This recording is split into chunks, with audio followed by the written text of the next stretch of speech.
Good morning. Group be composed of Daniela Castro, Luis Ángel Mercado, Juan Neira, and Hayver Marin. Our team is endurance training for children in tennis.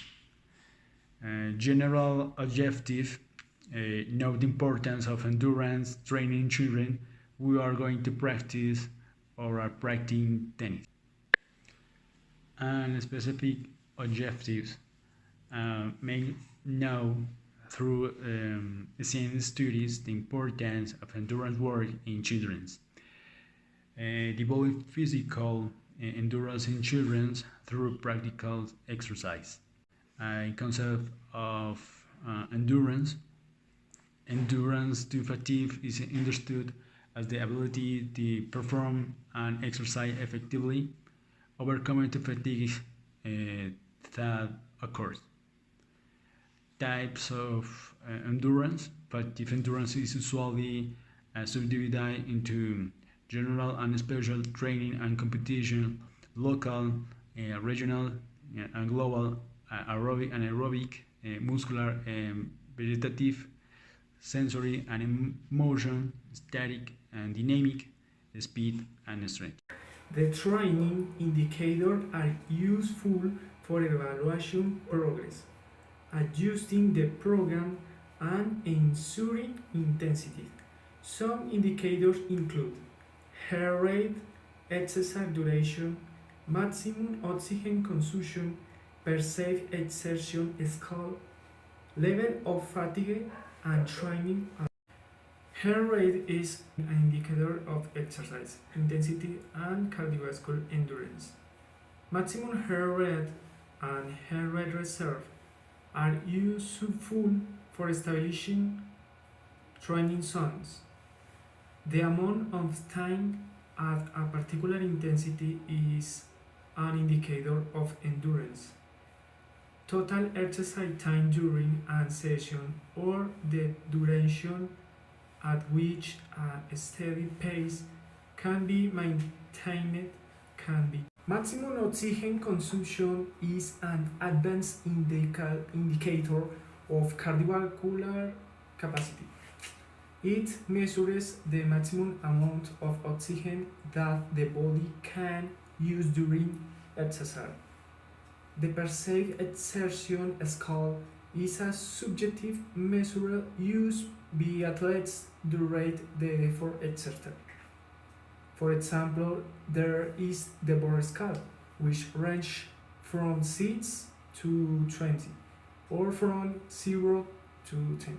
Evaluation how the athlete feels is an important subjective indicator because it allows for adjusting the training intensity and tailoring the recovery.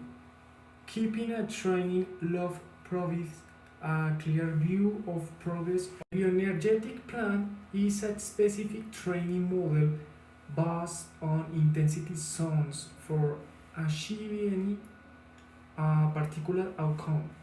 Understanding the energy system and the substrates it operates with allows for a better application of training loads and obtaining improved results. The aerobic system uses oxygen to produce energy. It's predominant in low intensity and long duration activities, such as running at a steady pace for an extended period. The substrate utilized are carbohydrates and fats. The lactic anaerobic system does not require oxygen and is used in high intensity and short duration activities, such as short sprints. The lactic anaerobic system does not use oxygen and does not produce lactic acid. It happens in activities of maximum intensity and short duration, such as substrates are. Carbohydrates are a rapid source of energy and are utilized in both anaerobic and aerobic systems, crucial for high-intensity activities. Lipids are a rich source of energy used in the aerobic system, especially important for low-intensity and low-duration activities.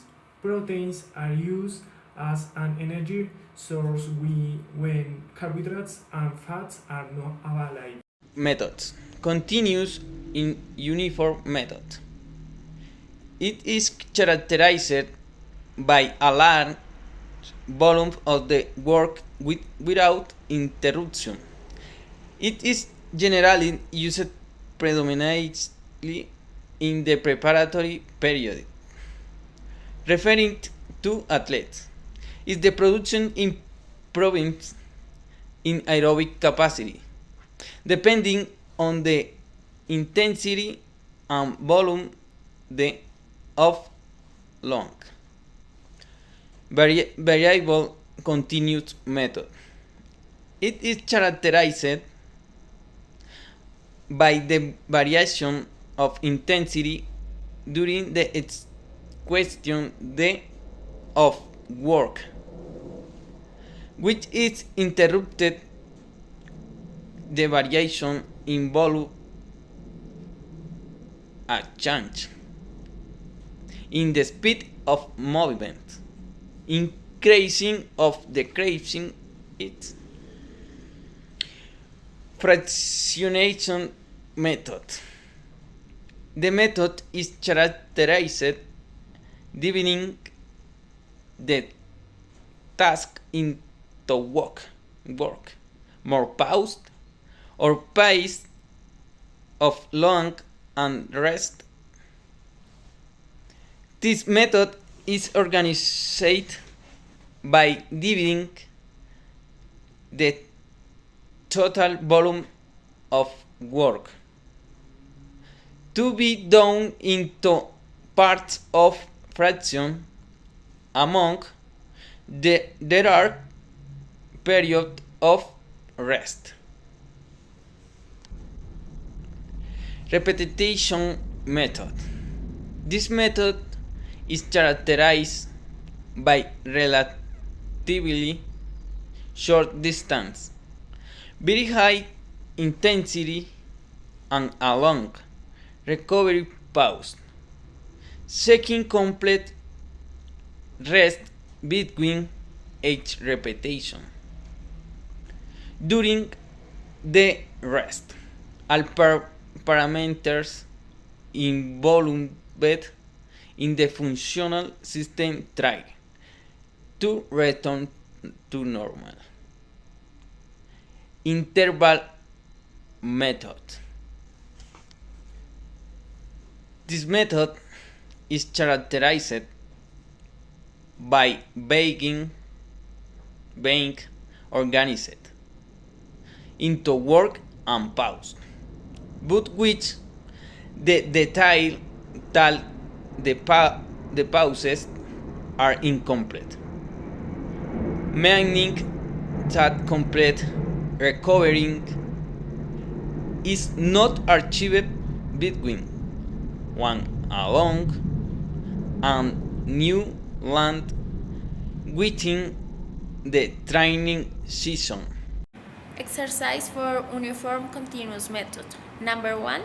They will be located on opposite sides of the curve, hitting the ball in the opposite side, making the greatest number of hits. 2.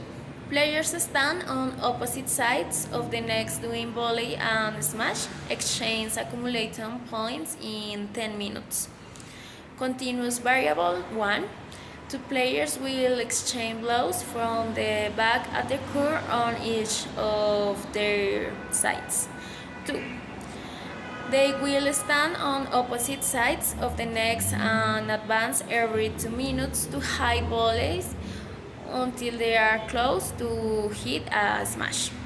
Fractional method 1. For 2 minutes they will hide from the baseline. In the third, they will wall making joint movements and it will be repeated. Repetition method 1. They will perform lateral movement and will exchange of direction a vertical jump. 2. They will perform a squat lateral jump and softly to go in the opposite direction.